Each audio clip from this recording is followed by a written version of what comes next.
먼저 사진이 다 보신 다음에 우리가 이제 리모델링을 할 때 좀 유의해야 될 사항이 있습니다. 그 사항에 대해서 판서를 통해서 분석해 드리도록 하겠습니다. 여기가 이제 정문이에요. 이쪽으로 정문이 이렇게 들어와서 들어오시 이쪽이 이제 롭이죠. 네, 이쪽이 현관 롭인데 이게 이제 카운터 내실입니다. 카운터 내실. 네.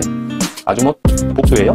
네, 이렇게 복도가 있고 복도가 이렇게 있고 이쪽에 객실, 네, 이쪽에 객실이 이렇게 있는데 천정동 전부 다 철거하는 장면이 다 보이고 있죠. 네. 예전에는 객실 내부에 이렇게 인테리어를 참 많이 했어요. 이렇게 가림막, 중간막 이렇게 있고 벽지도 이런 꽃무늬, 큰 꽃무늬 많이 썼죠. 네, 이쪽이 이제 창문인데 창문 틀을 다 제거를 했죠. 네, 신기로 또 교체를 하기 위해서 네, 설비.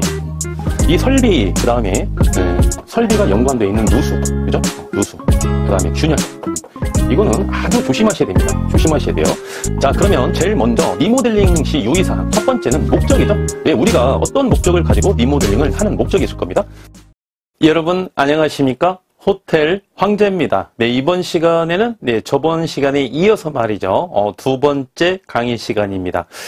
저희 고객님께서 취득하신 호텔을 제가 전격적으로 공개를 해드리는 특강 시간이고요. 저번 시간에 첫 번째 강의 시간에는 그 호텔의 개요와 사업 계획서까지 전격적으로 여러분에게 한번 공개를 해드렸고요. 이번 시간부터는 리모델링 과정, 그 첫 번째 강의 시간입니다. 다음 파트 때도 리모델링 과정이 계속 나올 것 같고요. 이제 오픈이 내년 1월 8일경에 이제 오픈 예정일인데, 오픈하고 나서 말이죠. 1월달, 2월달, 3월달, 한 4월달까지, 매출이 어떻게 형성되고 어떤 식으로 매출이 상승하는지 그 과정도 여러분께 낱낱이 한번 공개를 해 드리도록 하겠습니다. 자, 보시면은 이제 이거는 이제 제가 맨 첫 번째 강의 시간에도 제가 오픈을 한 그 호텔의 전경 사진입니다. 정관이고요. 사진을 쭉쭉 한번 보시면서 간단하게 설명을 해 드리고요. 설명을 간단하게 해 드리고 먼저 사진이 다 보신 다음에 우리가 이제 리모델링을 할 때 좀 유의해야 될 사항이 있습니다. 그 사항에 대해서 판서를 통해서 분석해 드리도록 하겠습니다. 자, 보시면은 여기가 이제 주차장이에요. 주차장에 지금 자재들과 좀 철거하는 과정이 이렇게 보여 있고요. 이쪽이 이제 입구죠. 주차장에서 호텔로 들어가는 입구고, 이쪽이 이제 주차장으로 진입하는 길목입니다. 여기에서 이게 저쪽 도로겠죠. 도로에서 이제 주차장으로 들어와서 제가 이 각도로 이렇게 찍은 사진입니다. 보시고요. 여기는 이제 주차장에 이제 자재, 폐기물 자재죠. 가구를 이렇게 내놓고 있네요.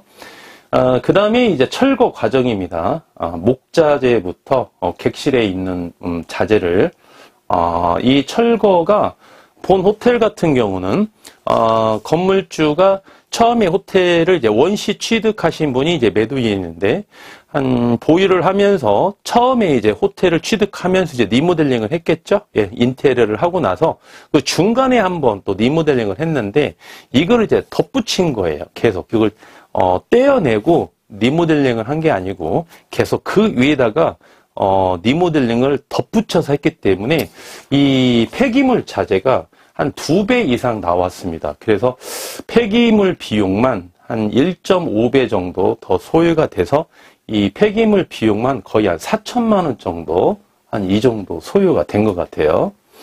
예, 폐기물 계속 이게 철거하는 과정에 있고요.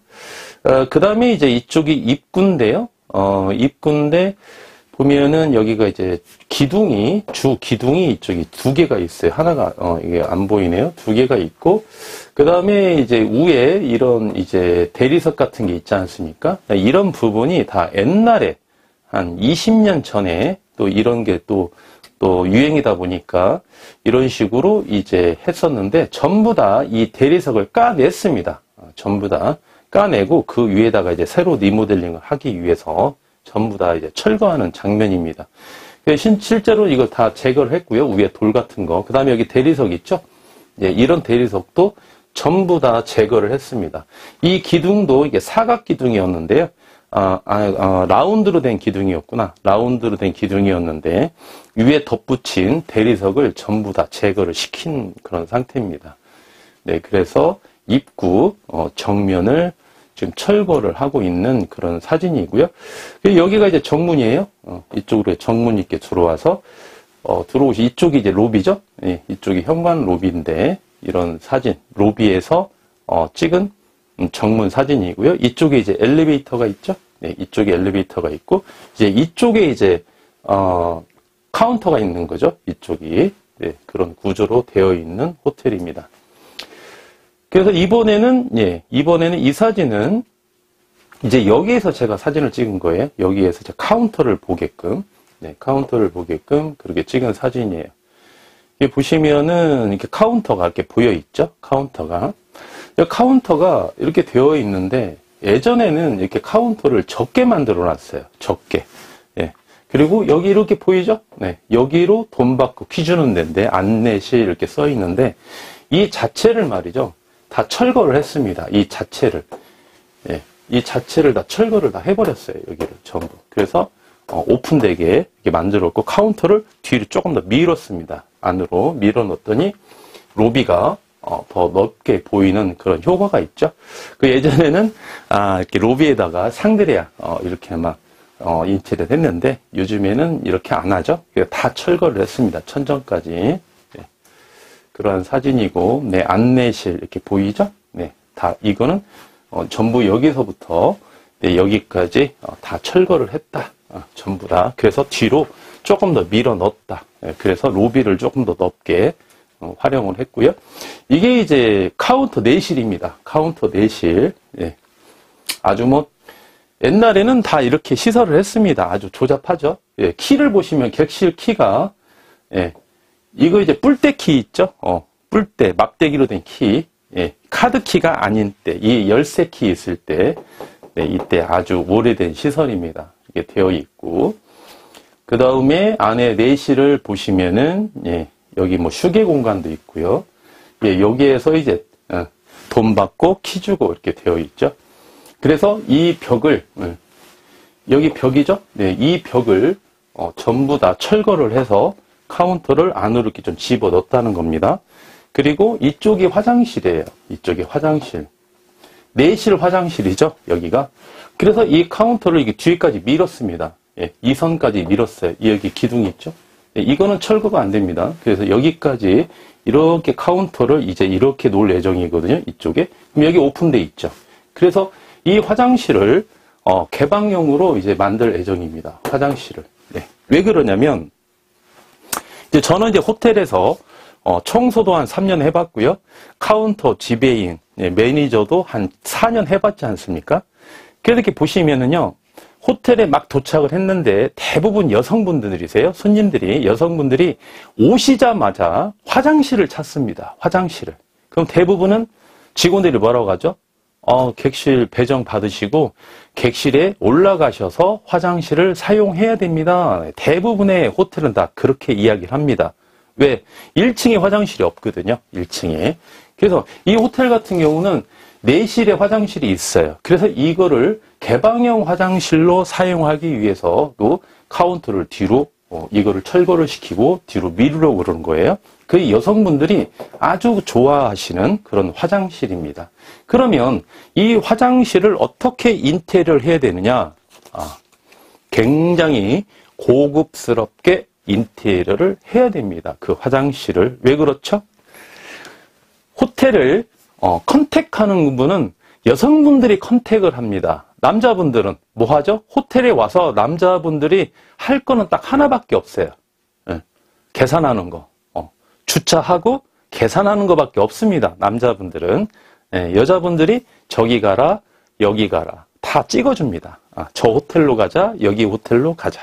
예. 그러면 남자는 할 일이 계산할 거밖에 없다. 그래서 편의시설을 하더라도 호텔 인테리어를 하더라도 여성분들이 선호하는 여성분의 입장에서 인테리어를 하는 게 굉장히 그것도 하나의 포인트죠. 네. 이거 보시고 이제 네.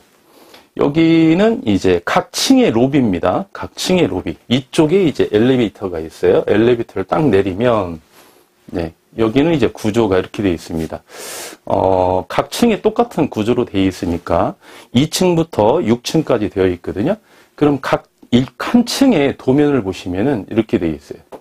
이쪽이 이제 엘리베이터죠. 네. 엘리베이터에서 내리면, 예, 복도가 이렇게 쭉 나와 있고요. 네, 이렇게 해서, 네, 객실이, 네, 이렇게 되어 있습니다. 이런 식으로. 네, 복도가 이렇게 되어 있어요. 복도가 동선이 이렇게 되어 있습니다. 네, 그래서 이쪽에 이렇게 객실이 있죠. 네, 이쪽에 이렇게 객실이 있고, 이쪽에도 이렇게 객실이 이렇게 있습니다. 이렇게 있고, 맨 끝에 있죠? 네, 맨 끝에 잠시 후에 사진을 보여드리겠습니다만, 이쪽 맨 끝에는 린넨실이 있고요.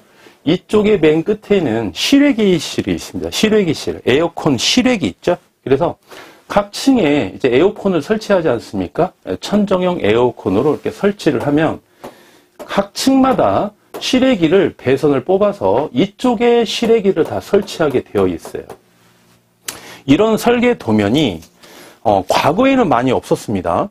근데 이 호텔도 한 20년 된 호텔이거든요. 2003년도에 사용 승인을 받았기 때문에 이때 당시 이렇게 실외기실을 따로 뺐다, 설계를 뺐다고 하는 거는 아주 시대를 앞서가는 시설이에요. 그래서 각 층마다 이렇게 실외기실이 있으면은요, 아주 좋습니다. 이게. 이 실외기실이 없으면 창문 내지는 옥상으로 실외기를 다 올리는 경우가 많아요. 그렇게 되면은, 시공이 아무래도 좀 복잡하고요. 두 번째로는 이 실외기와 객실과의 거리가 멀면 멀수록, 효율성이 좀 떨어집니다. 효율성이. 전기세는 많이 나오고, 냉방이 좀 잘 안 돼요. 냉방이. 그래서 이 동선이 짧아야 됩니다. 그래서 각 층마다 이렇게 실외기가 있는 이런 시설은 아주 좋다. 네, 그리고 이쪽에 린넨실이 있는데 여기에도 보일러가 있습니다. 여기는 도시가스를 쓰고 있거든요. 각 층마다 이렇게 보일러가 있어요. 그래서 한 층마다 보일러가 하나씩 담당을 하고 있습니다. 그래서 이런 시설도 아주 좋습니다. 왜? 각 층마다 보일러를 컨트롤할 수 있기 때문에 컨트롤 박스 하나로 전체 층을 우리가 컨트롤하게 되면은 아무래도 좀 비효율적이거든요. 난방비도 좀 많이 나오고. 그래서 이 도시가스를 최근에 한 1년도 안 됐더라고요. 올 1월 달에 매도인이 싹 바꿨더라고요. 도시가스 보일러로. 그래서 이 도시가스는 한번 사용을 하게 되면, 설치를 하게 되면 한 2, 3년 사용하거든요. 예, 그러면 현재 우리 고객님께서는 나중에 처분할 때까지는 거의 이 가스를 사용하는데 큰 지장이 없다. 네, 이렇게 보는 거고. 그 다음에 각 층마다 컨트롤 박스가 있으면은, 난방비 절세 효과가 아주 좋다. 네, 이렇게 말씀드릴 수 있겠습니다. 그리고 참고로 이제 온수는요, 지하에 기계실이 있어서 거기에서 중앙으로 공급하는 그런 시스템으로 돼 있죠. 온수는 층마다 커버하지 않습니다. 온수 보일러 하나로 전층을 커버하는 그런 시스템으로 되어 있고, 난방은 각 층마다 이렇게 구분되어 있으면 아주 좋다. 네, 이렇게 말씀드릴 수 있겠고. 자, 여기 복도에서 객실 내부를 촬영한 건데요. 창문도 전부 다, 우리가 이번에 전부 다 교체를 했거든요. 폐기임을 이렇게 내려놓은 상태입니다. 보시면. 네. 그리고, 네, 다음 사진 한번 볼까요? 네. 여기가 이제 해당 층의 엘리베이터. 그죠? 네. 이쪽이 이제 비상계단. 네, 비상계단 쪽으로 이렇게 나가는 쪽이 있고요. 네. 도면은 아까 잠깐 제가 그려드렸습니다. 여기가 복도예요. 네, 이렇게 복도가 있고, 복도가 이렇게 있고, 이쪽에 객실, 네, 이쪽에 객실이 이렇게 있는데, 천정도 전부 다 철거한 장면이 다 보이고 있죠. 네. 네, 여기도 복도입니다. 네. 여기도 복도고요. 복도에 이제 현관문이죠. 네, 현관문도 전부 신규로 교체할 예정이기 때문에, 현관문까지도 지금 전체 철거를 하고 있습니다. 현재 여기 인테리어 비용이 13억을 이렇게 투자 비용으로 우리가 예측을 하고 계약을 체결하시고 13억을 투자하는 조건으로 지금 전체 리모델링을 다시 하는 거기 때문에 현관문까지 다 지금 철거하고 있는 게 보여집니다. 네, 여기도 역시 복도, 네, 복도 끝에 여기 이렇게 네, 창문이 이렇게 있죠. 네, 여기도 이제 향후에 이제 커튼으로 다 마무리를 할 예정입니다. 왜냐하면 이 복도 끝에, 양쪽 끝에 이제 이쪽에도 창문이 하나 있겠죠? 양쪽 복도에 이렇게 창문이 있으니까. 이게 창문이 있는데 이 낮에 거의 뭐 대부분의 호텔을 보시면은 이쪽 창문에 뭐 커튼이라든지 블라인드를 설치를 안 해요. 그럼 낮에 보면은요 엄청 밝습니다. 낮에 복도가 너무 밝으면 말이죠 대실 손님들이 싫어합니다. 그래서 낮에도 말이죠 약간 은은하게 분위기가 나와야 돼요. 복도도. 네, 그래서 이쪽에 반드시 커튼이나 블라인드를 처리를 해서 차광을 좀 시켜야 됩니다. 그래야 복도 분위기가 아주 은은하게 예쁘게 잘 나오겠죠. 네. 이 부분도 보시면은 여기는 객실이네요. 객실. 예전에는 객실 내부에 이렇게 막 인테리어를 참 많이 했어요. 이렇게 가림막, 중간막 이렇게 있고 벽지도 이런 꽃무늬, 큰 꽃무늬 이렇게 많이 썼죠. 네, 이쪽이 이제 창문인데 창문 틀을 다 제거를 했죠. 네, 신규로 또 교체를 하기 위해서. 네. 그리고 이제 보시면은 여기가 이렇게 미닫이 문으로 되어 있는 방도 있더라고요. 이렇게 미닫이로 되어 있어가지고 예전에는 다 그렇게 시설을 했습니다만 다 철거했습니다.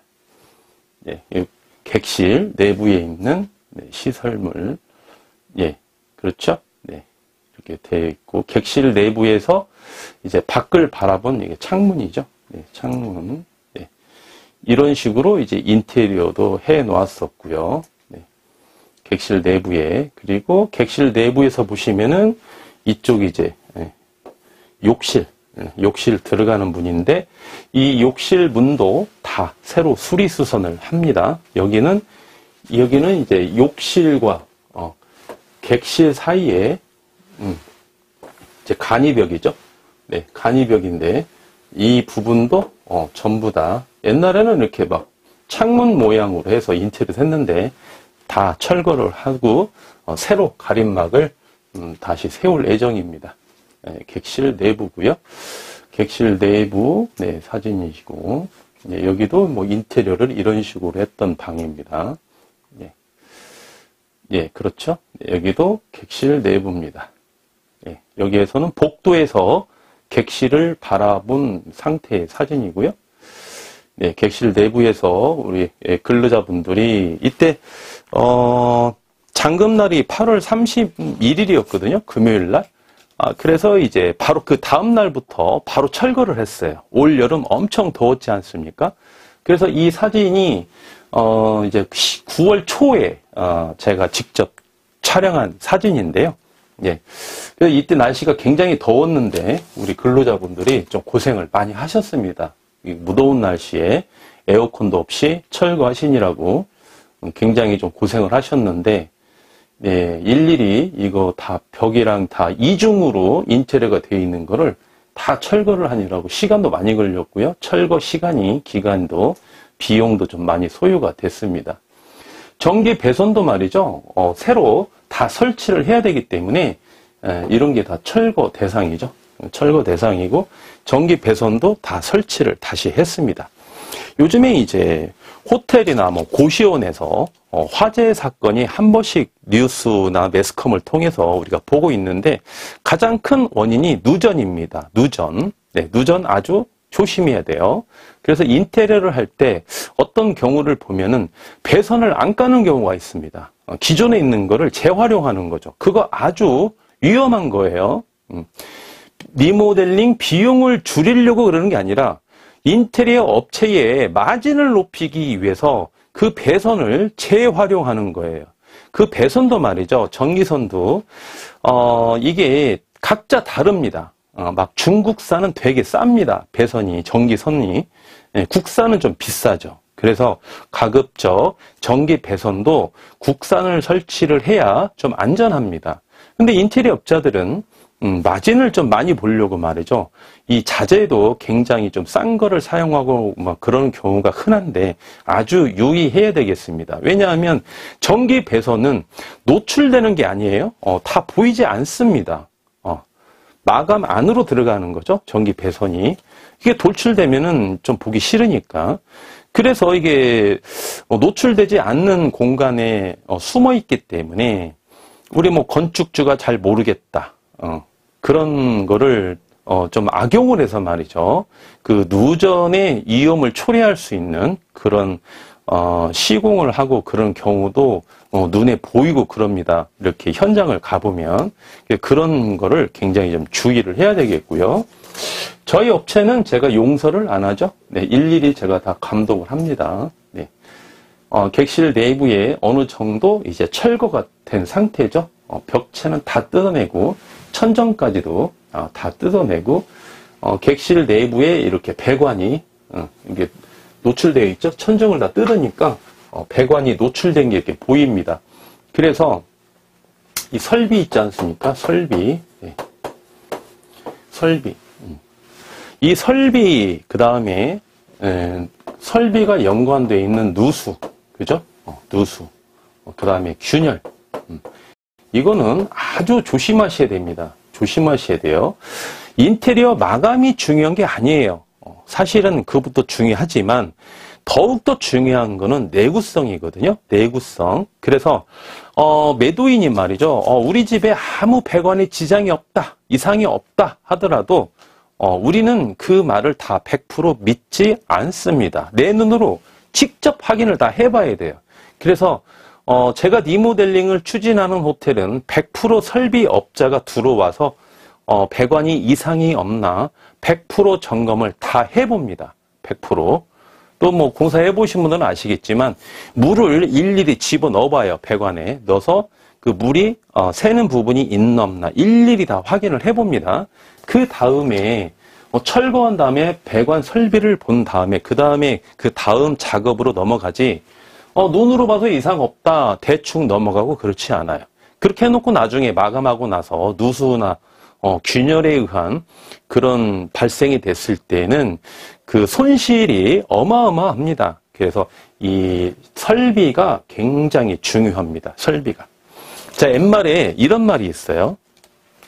자, 제가 건축주인데, 제가 건축주예요. 지금도 역시 마찬가지인데, 제가 이제 리모델링까지 다 관여하고 있지 않습니까? 저희 고객님을 위해서. 자, 물론 다른 과정도 일련의 과정이 다 중요합니다. 중요한데 저는 설비를 가장 좀 중요하게 봐요. 그래서 다른 다른 반장님들의 자녀분들이 오면 제가 삼겹살을 사줍니다. 삼겹살을 사주고 그 10,000원짜리 하나씩 줍니다. 과자 사 먹으라고. 그런데 우리 설비 사장님이 자녀분이 놀러 왔다. 아버지 일터를 잠깐 보러 왔다. 제가 그냥 안 보내죠? 네, 제가 반드시 소고기를 사줍니다. 소고기를 사주고 주머니에다가 제가 50,000원짜리 심사임당을 꼭 제가 집어 넣어줍니다. 네. 왜? 제가 설비 사장님께 잘 보이려고 우리 호텔 리모델링 할 때 조금 더 신경을 써주셔라. 왜? 그만큼 이 설비가 굉장히 중요해요. 설비가.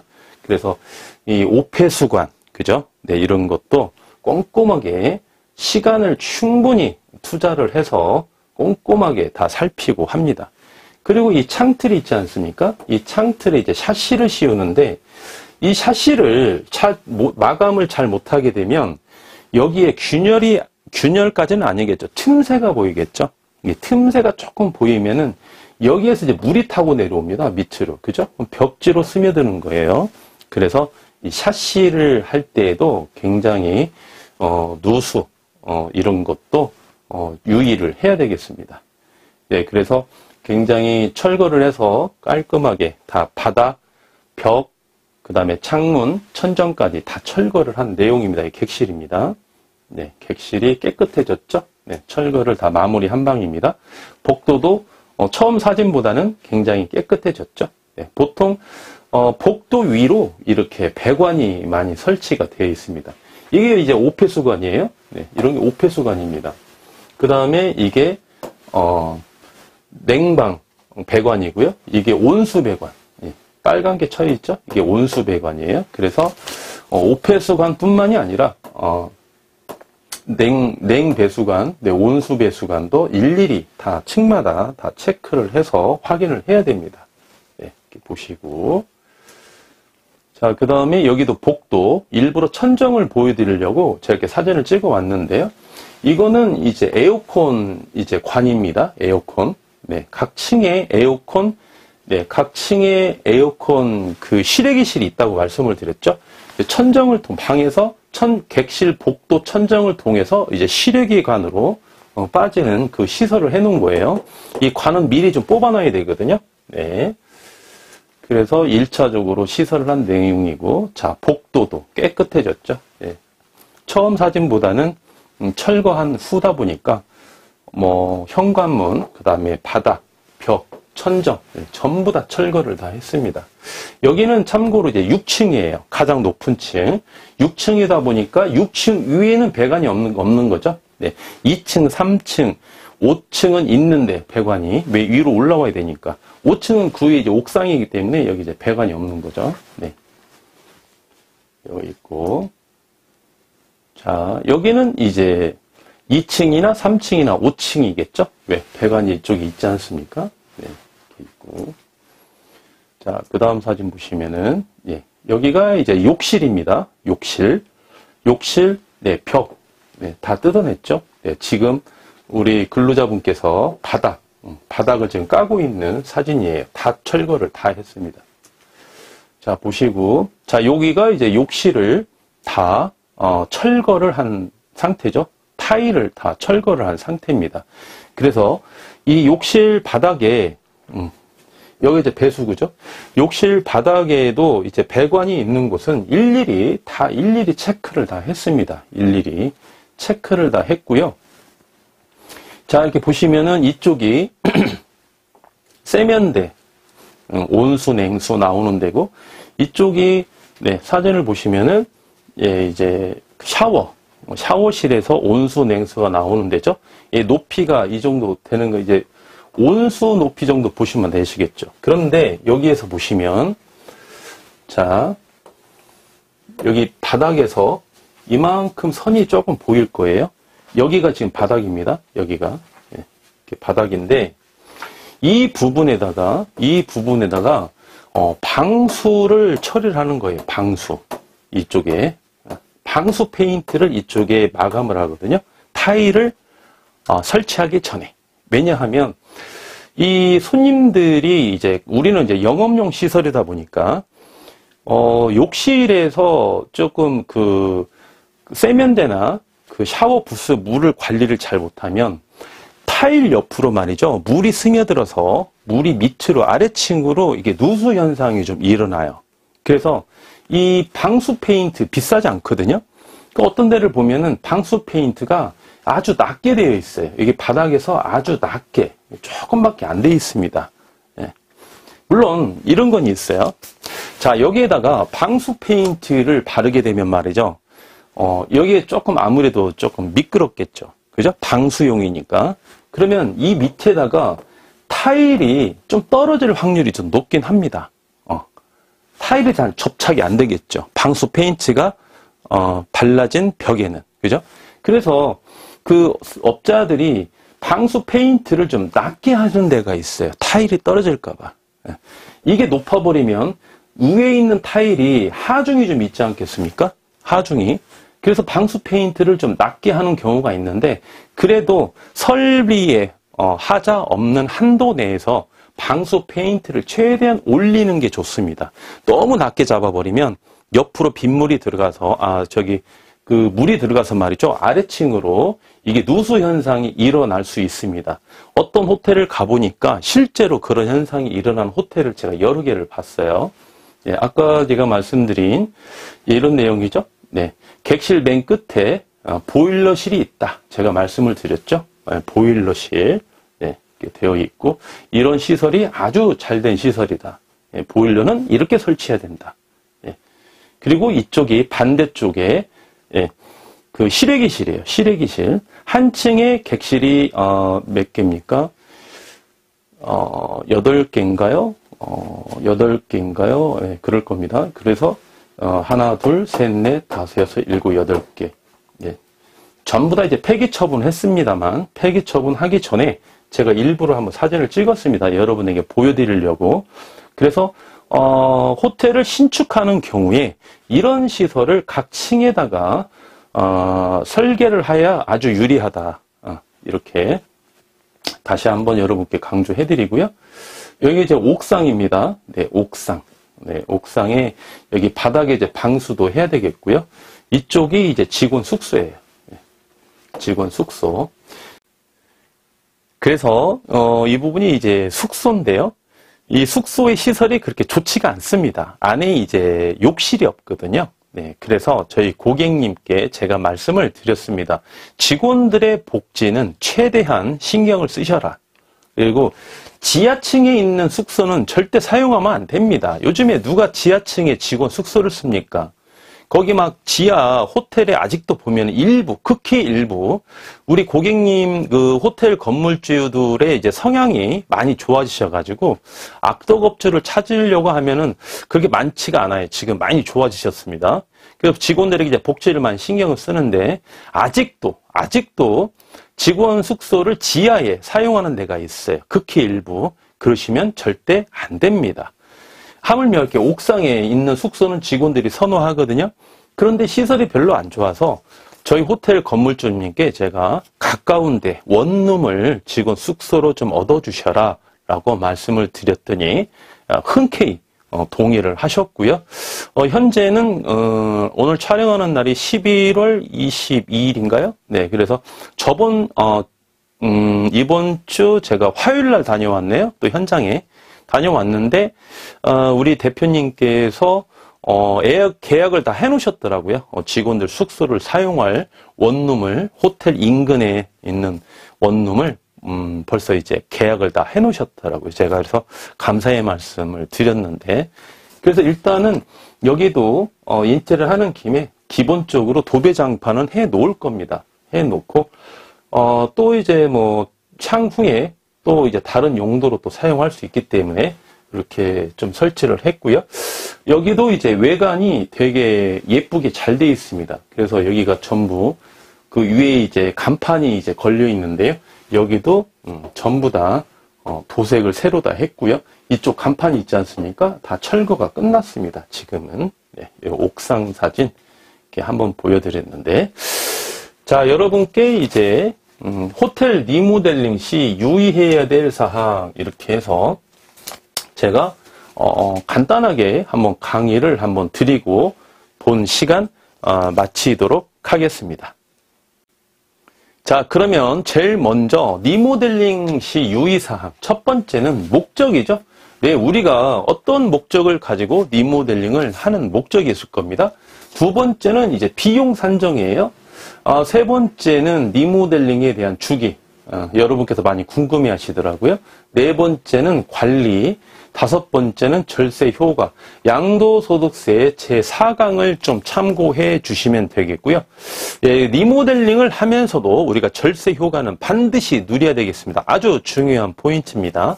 그러면 하나씩 첫 번째 내용부터 한번 살펴보도록 하겠습니다.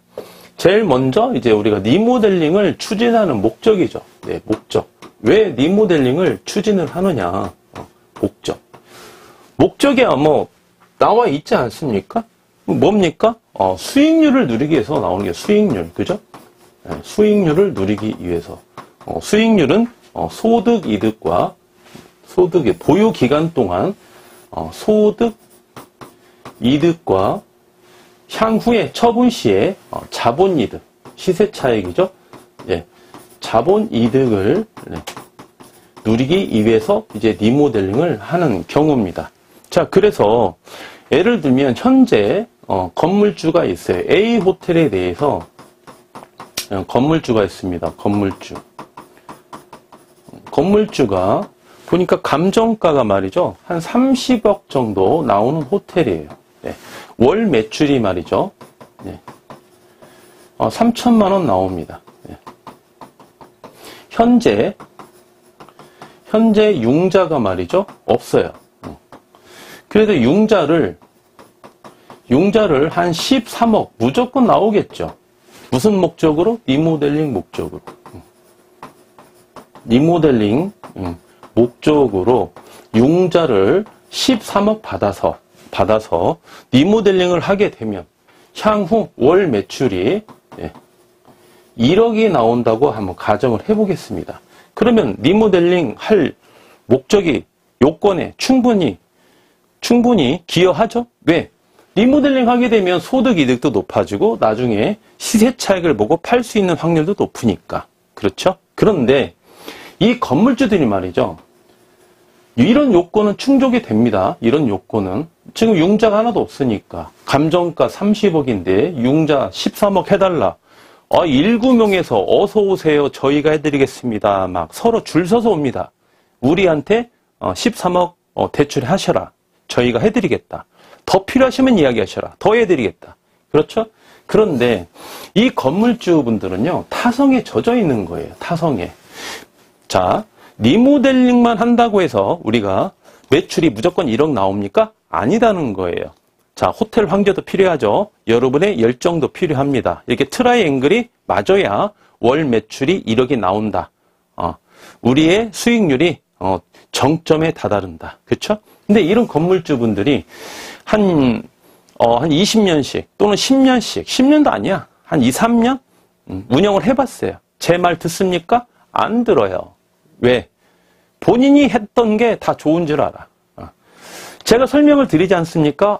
끄덕끄덕합니다. 다 맞대. 근데 실천을 안 해. 왜? 타성에 젖어서. 굳어 있는 거예요. 굳어 있어요.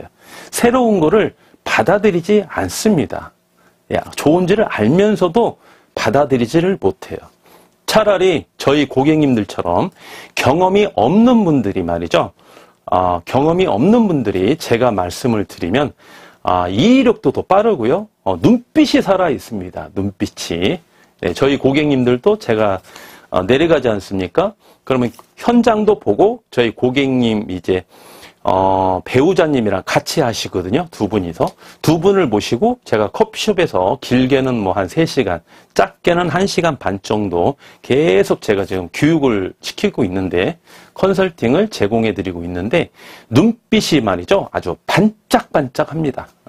제가 말씀드리는 거 하나도 안 놓치려고 말이죠. 열심히 필기하면서 아주 날카로운 질문도 하시고요. 분위기가 아주 끝장납니다. 스터디 학원 저리 가라고 그래요. 네. 그 정도로 분위기가 좋은데 이렇게 하셨던 분들은 그렇지가 않아요. 네. 그러다 보니까 월 매출 1억이 나올 확률이 좀 적다. 네. 그리고 이 리모델링도 말이죠. 아무나 하는 게 아닙니다. 리모델링. 본인의 주관적인 감각으로 리모델링을 하게 되면 매출 나오겠습니까?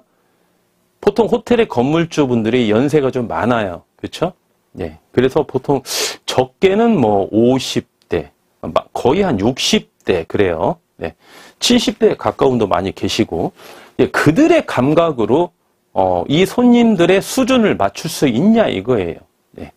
어떤 고객님은 그렇습니다. 대표님 리모델링 한 13억 해야 돼요.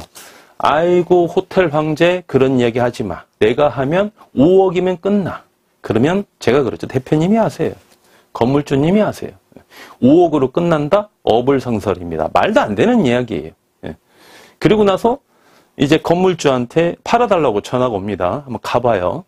그지같이 해놨죠 아주 리모델링. 그렇죠? 네. 차라리 안 하니만 못할 정도로 아주 날림으로 해놓은 거예요. 매출 1억 오릅니까? 안 올라요. 매출, 융자 13억 투자해서 평일 스탠다드, 8만원씩 이렇게 책정이 가능하게 만들어 놓는데, 건물주가 한 5억 투자해서, 리모델링이 아니에요. 이거 수리수선이에요. 해놔봤자, 객단가 5만원 밖에 못 받습니다. 많이 받는 거예요. 5만원이면. 1억 나옵니까? 절대 안 나옵니다. 객단가 평일 스탠다드 5만원 책정해서 월 매출 1억 나온다면은 제 손에 장을 짓겠습니다. 절대 안 나옵니다. 네. 그래서 이 건물주들이 이 리모델링을 못하는 거예요. 이게 전체적인 요건이 안 맞아. 단 하나도 안 맞아. 리모델링도 안 맞지. 호텔 황제 말도 안 듣지. 그들의 열정도 부족하지. 최고의 수익률을 누릴 수가 없어요. 또 한편으로는 이 건물주가 오래 하다 보니까 이제 좀 쉬고 싶어. 팔고 싶어요 이제. 이런 열정이 없어요. 내가 융자 받아서 리모델링 하느니 내가 그냥 좀 싸게 팔겠다. 차라리 그냥 싸게 팔겠다. 호텔 황제님 좀 싸게 팔 테니까 좀 팔아주세요 제발. 그런 물건을 저희는 리모델링 해서 트라이앵글이 맞았을 때 월 매출 1억이 나오겠다. 월 매출 8,500이 나오겠다. 월 매출 1억 2,500이 나오겠다. 그런 물건만 선별을 해서 여러분께 제가 이제 브리핑을 해드리고 임장 활동을 통해서 호텔을 취득하는 데 이제 도와드리고 있는데 이 목적은 수익률입니다. 수익률. 그죠? 네, 수익률. 보유 기간 동안에 소득 이득을 충분히 누리면서 향후에 시세 차익도 볼 수 있는 목적으로 우리가 리모델링을 하는 거죠. 실제로 이제 매수인의 성향에 따라서 좀 다를 수는 있겠습니다만 일반적으로 확률적으로 보시면은요. 노후화가 많이 된 호텔을 사서 이제 대표님들이 이제 저를 통해서 리모델링을 하지 않습니까? 그래서 월 매출을 수익률이 좋게끔 올려놨어요. 실제로 처분이 잘 됩니다. 실제로. 예. 그걸 참고해 주시고. 두 번째는 이제 리모델링 비용 산정인데요. 예. 두 번째는 비용 산정. 자, 비용을 산정할 때는 여러 가지를 고려를 해야 됩니다. 그런데 가끔 이제 저에게 이런 상담을 하시면서 이렇게 여쭤보세요. 물어보시는데, 아니 호텔 황제님, 이렇게 물건을 보시면 거의 리모델링 비용이 13억에서 한 15억 사이인데 어떻게 그렇게 동일할 수가 있나요? 그게 기준이 객실수의 차이인가요? 아니면 뭐 요즘 시세가 그렇습니까? 이 연면적 대비 리모델링 비용이 산정되는 건가요? 이렇게 좀 많이 물어보시는데 그런 단순한 방법으로 리모델링 비용을 산정하지는 않습니다. 첫 번째는 말이죠. 첫 번째는 그 상권에 리모델링을 했을 때 과연 수익이 나오느냐. 즉 다시 말씀드리면 그 입지 조건과 상권이 리모델링을 할 만한 상권이냐. 이걸 가장 먼저 보는 거죠. 그죠? 그 상권 자체가 평일날 스탠다드가 4만 원에 형성돼 있어요. 그 상권에 리모델링 하면 됩니까? 안 됩니까? 안 돼요. 그 상권은. 4만 원의 상권이 형성돼 있는데 리모델링 해서 얼마를 받자는 이야기입니까?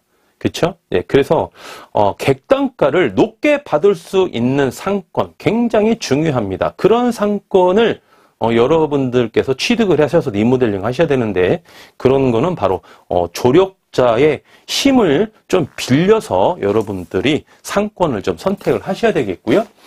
그래서 이렇게 보시면은 지역 분석입니다. 지역 분석. 아주 중요한 내용이에요. 리모델링 비용 산정할 때 지역 분석, 이게 맞나 안 맞나?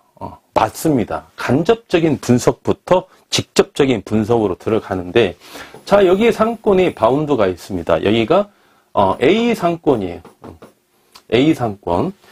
A 상권이 있는데, 자, 여기에 여러 개의 이제 경쟁 호텔이 있겠죠? 경쟁 호텔이 있습니다.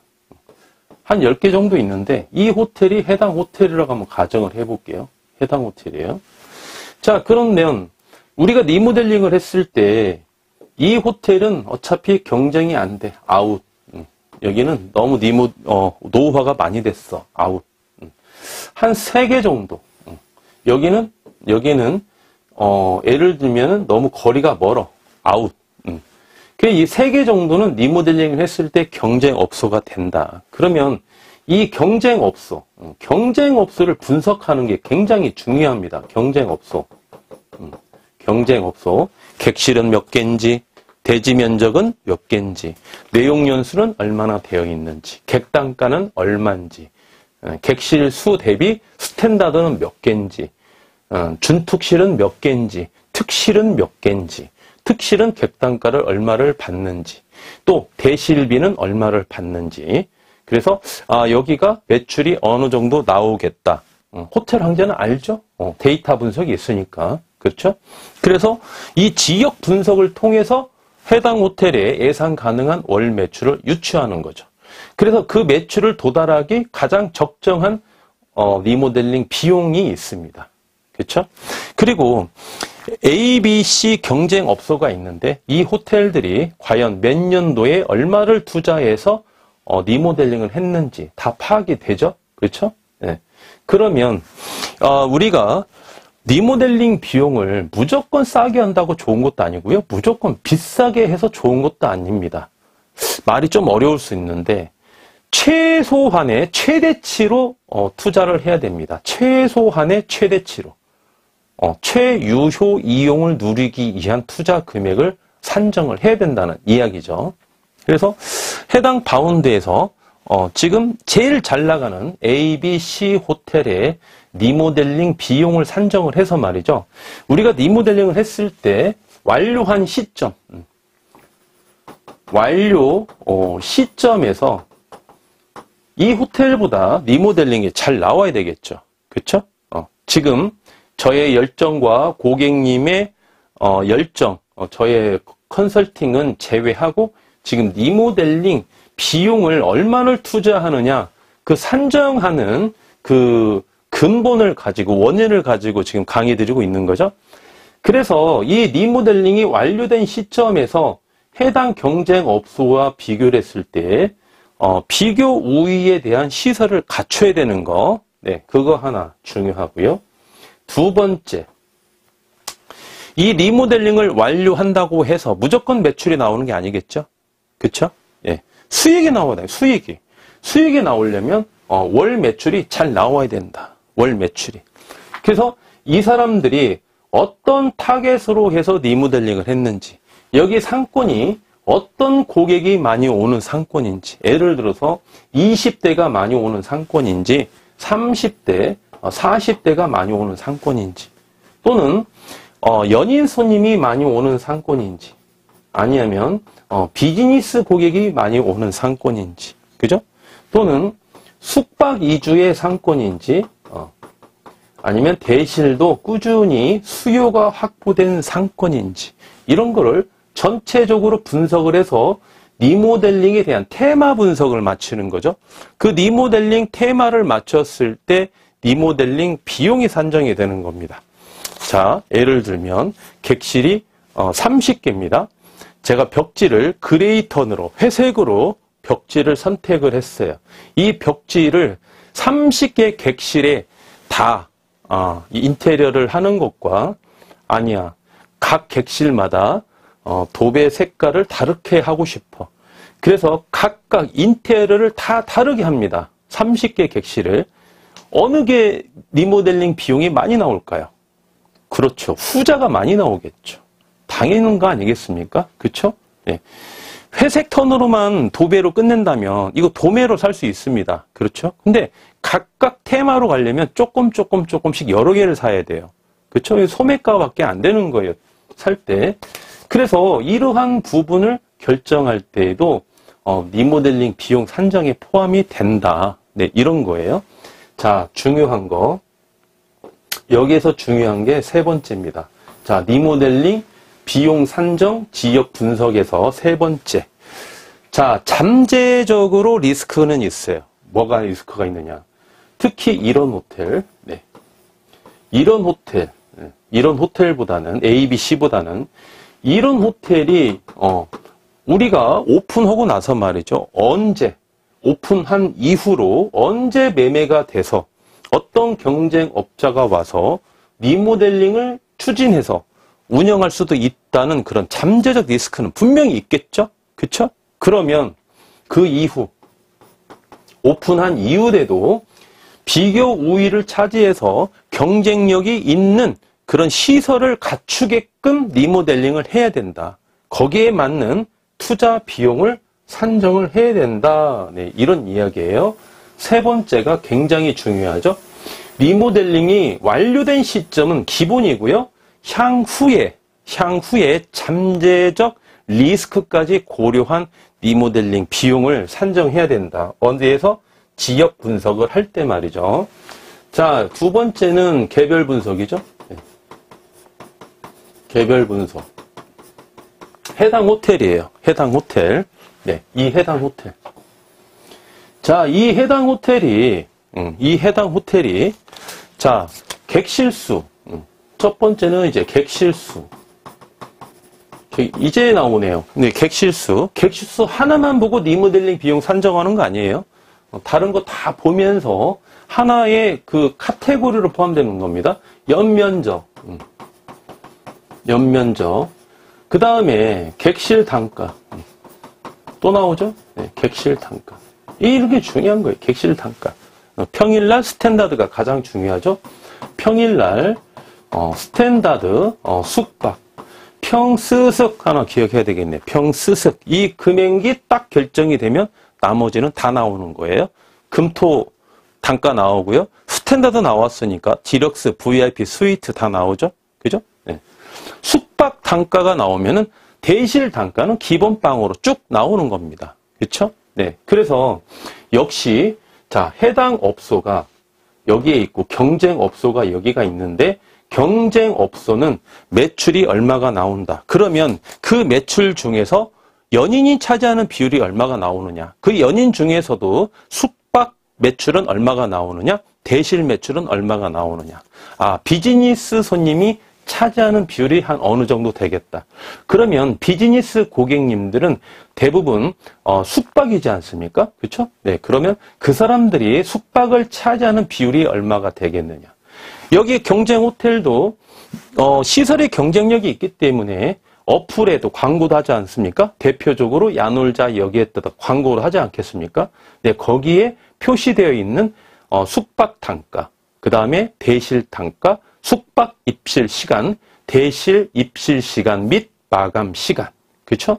그 다음에 평일, 금토는 어떻게 운영을 하고 있는지 그런 거를 전체적으로 분석을 해서 본 호텔에 적용을 하는 거죠. 네 번째는 운영 방식을 적용을 했을 때 아, 이 호텔에 얼마를 투자를 해야 되겠구나. 이게 산정이 되는 겁니다. 그렇죠? 만약에 여기 상권이 산단 인근이에요. 국가산업단지 인근이야. 아, 비즈니스가 올 확률이 뭐 95% 이상이야. 비즈니스가 올 확률이 95% 이상이에요. 그러면 객실 30개를 각각의 테마형으로 인테리어를 할 필요가 있습니까? 없습니까? 굳이 그렇게 할 필요가 없다는 거예요. 그렇죠? 그러면 오히려 인테리어 비용이 조금 더 적게 소요가 되겠죠. 그렇죠? 그렇지만 이제 그분들이 또 선호하는 게 있어요. 비즈니스 분들이 선호하는 방식이 있고 연인 손님들이 조금 더 선호하는 방식이 있거든요. 네.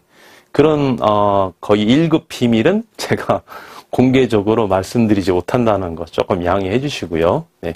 역시 제가 호텔에서 직접 청소를 해보고 3년 동안 그 다음에 카운터 직원, 그 다음에 당번, 매니저 4년, 총해서 한 7년 동안 비즈니스 호텔, 그 다음에 그 연인 손님이 많이 오는 호텔, 이렇게 혼재되어 있는 호텔, 뭐 역세권 호텔, 여러 가지 그런 호텔을 제가 일을 해보다 보니까 이제 그런 게 노후화가 이제 쌓여 있는 거죠. 네, 쌓여 있는데 양해 말씀 좀 부탁드리고, 자, 그런 거를 전체적으로 파악을 해서 어떤 운영 방식을 선택하느냐에 따라서 개별 분석을 마치고 그 다음에 리모델링 비용을 이제 산정을 하는 거죠.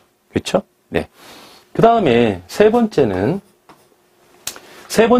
아까 말씀드린 대로 목적에서 또 나옵니다. 자, 수익률. 자, 수익률을 우리가 추구하기 위해서 리모델링을 하는 거 아니겠습니까? 네. 그렇게 봤을 때, 원가를 반드시 재고를 해야 됩니다. 원가. 이게 무슨 말이냐면, 여기 해당 호텔이 여기 상권이 있습니다. 여기 상권이 있어요. 이 상권에 호텔 가격이 비싼 호텔이 굉장히 많아요. 그러면 원가를 좀 높게 잡아도 되겠죠. 그렇죠? 그럼 리모델링 비용을 조금 더 많이 투자를 해도 됩니다. 그런데 해당 상권이 좀 중중 정도 되는 매매 가격이 형성되어 있는 상권이에요. 그렇죠? 네, 매매 가격 기준으로. 그러면 리모델링 비용을 너무 많이 투자해. 돈이 여유가 있다 보니까 리모델링 비용을 너무 많이 투자해.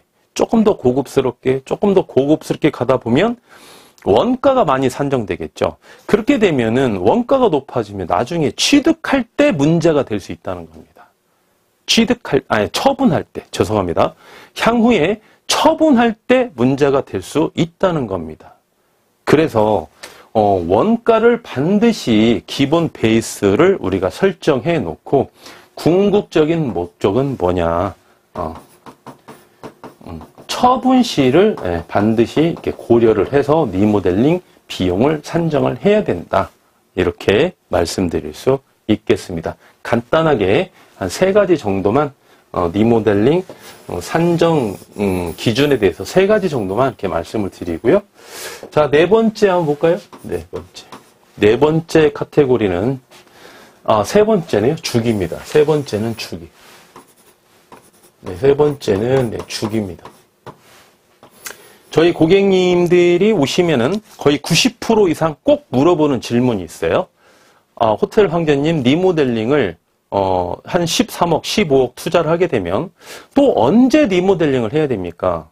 주변에서 이야기를 들어보면 호텔 산다고 그러니까 다 말립니다. 왜 말리느냐?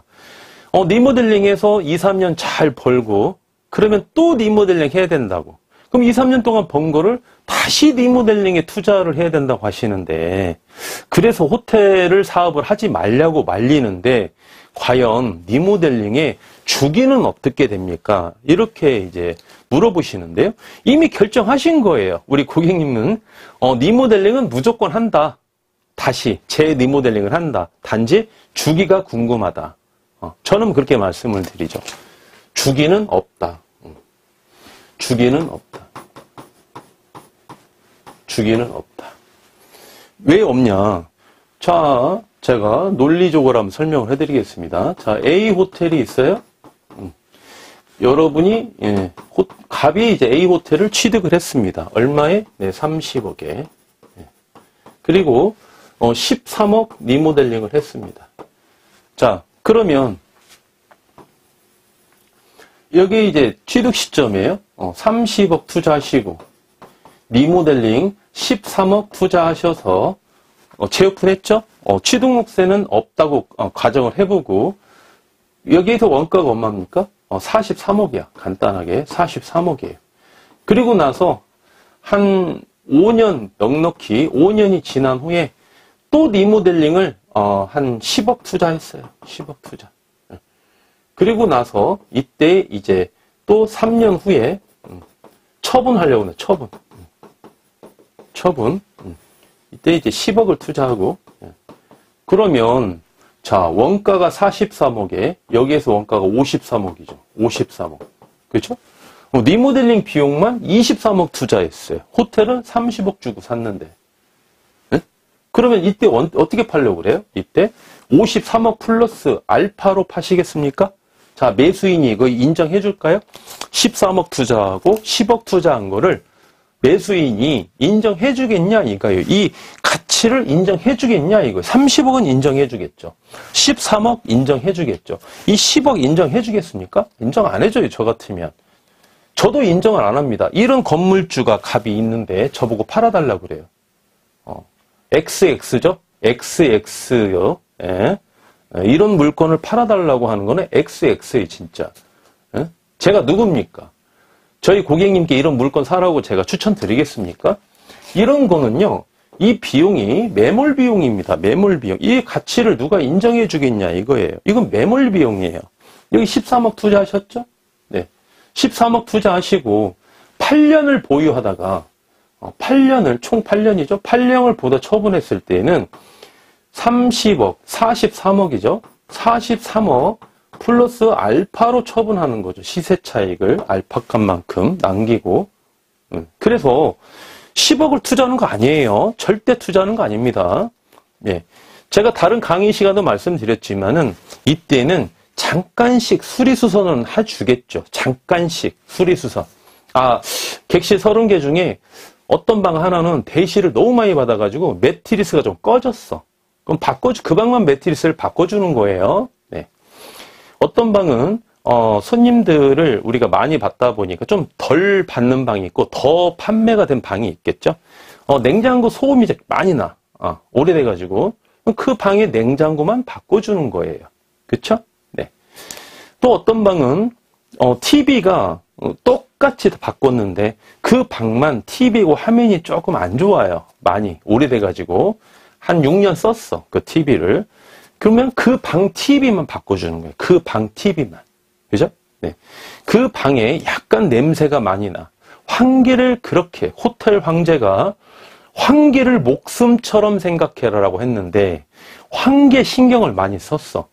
한 5년 정도 되다 보니까 한계에 부딪혀. 그 방만 도배를 하는 거예요. 그 방만 도배를. 그쵸? 네. 그래서 그렇게 수리수선비는 들어갈 수 있을지언정 이렇게 리모델링을 투자하는 거 아닙니다. 네? 그죠? 네. 그래서 이 주기는 없습니다. 주기는 없어요. 그래서 중요한 게 우리가 저도 이제 치아를 한 2개 정도 임플란트를 했거든요. 여러분 뭐 임플란트 하셨습니까? 네. 요즘에는 뭐 임플란트도 많이 하시더라고요. 자, 임플란트가 리모델링 한 거죠? 네. 그러면 치과 의사 선생님께서 꼭 이야기를 하세요. 관리를 잘해야 된다. 임플란트에 그 생명이 딱 있던데 그게 뭐 15년인가 뭐 자세히는 모르겠습니다. 임플란트를 한 것도 중요하지만 관리를 잘 하셔야 된다고 그렇게 강조를 하십니다. 호텔 리모델링도 마찬가지예요. 관리를 잘 하셔야 돼요. 관리를 잘 하셔야 돼요.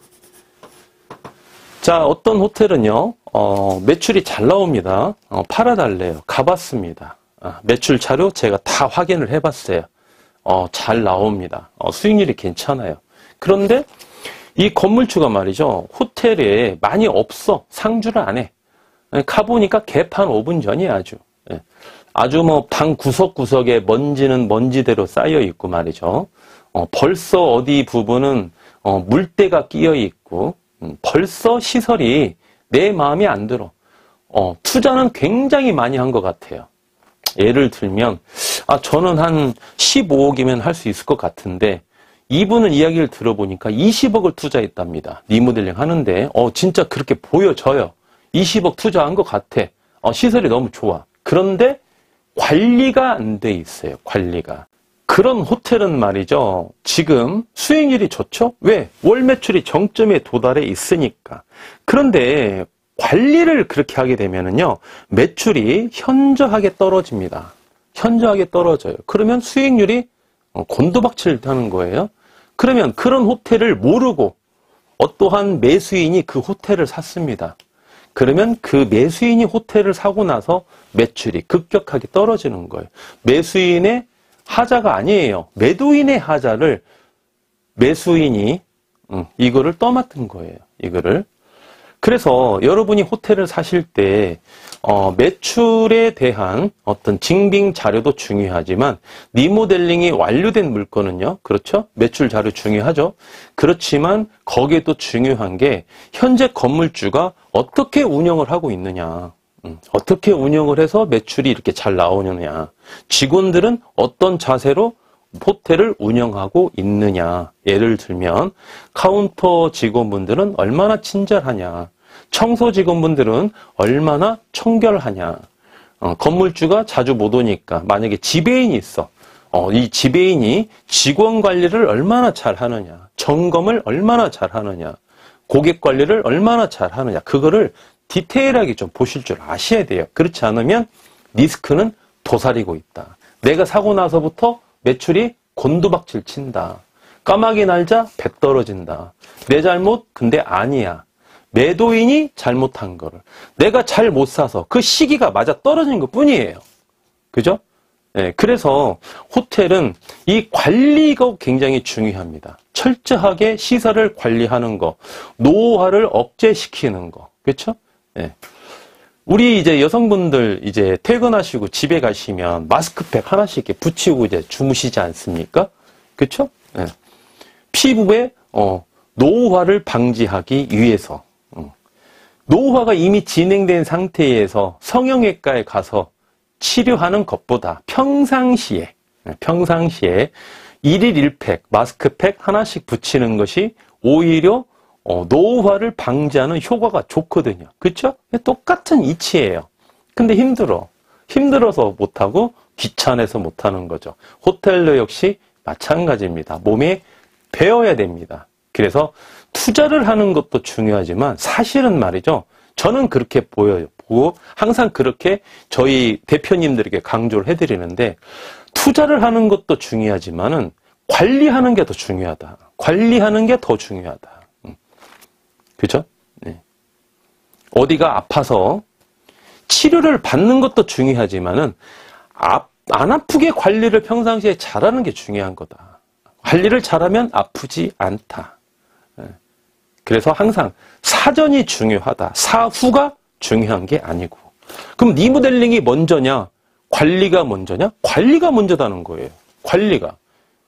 닭이 먼저냐?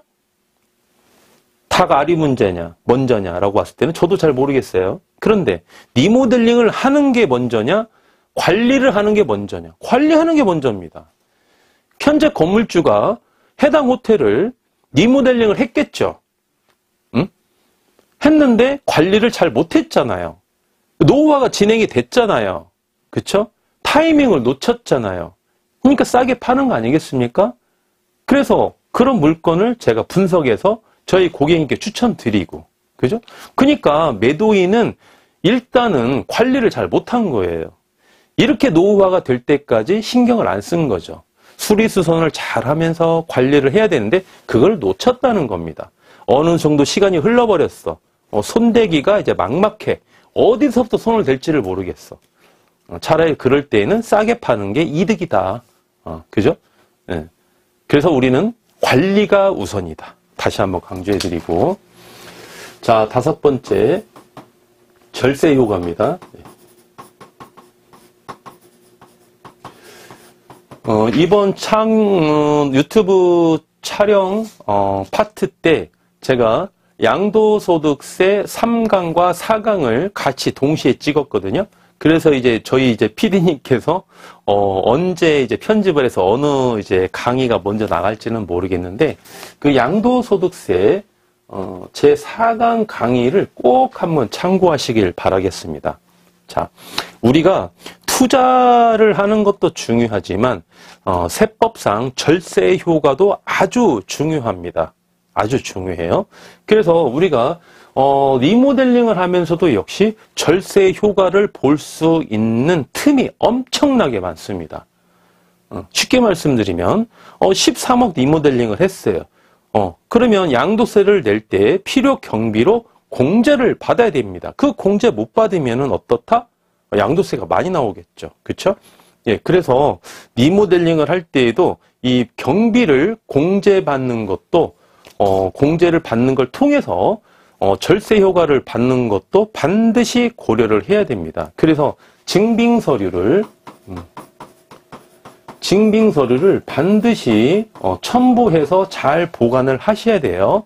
예를 들면 세금 계산서, 그렇죠?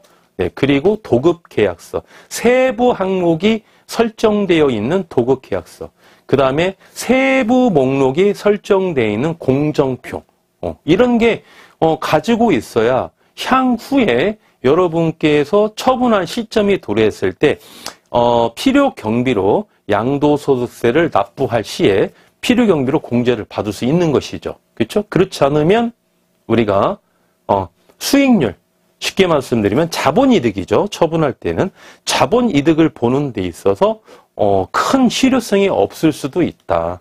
절세 효과를 충분히 봐야만이 자본이득을 효과를 크게 볼 수 있다.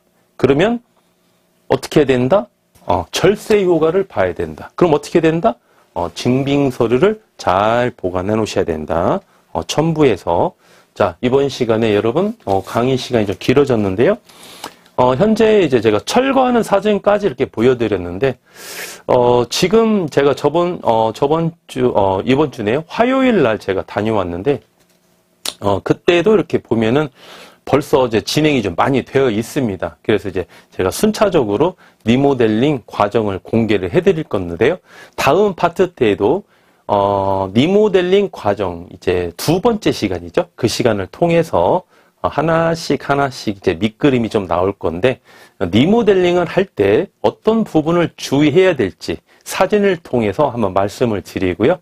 향후에는 제가 현장을 가서 직접 동영상을 촬영해서 올 거거든요. 예, 그런 부분도 제가 자료를 준비하고 있으니까 여러분 기대를 많이 하셔도 좋습니다. 네, 다음 시간에 또 3강 때 찾아뵙도록 하겠습니다. 함께 시청해 주신 우리 애독자 여러분께 감사의 말씀 드리겠습니다. 지금까지 호텔 황제였습니다.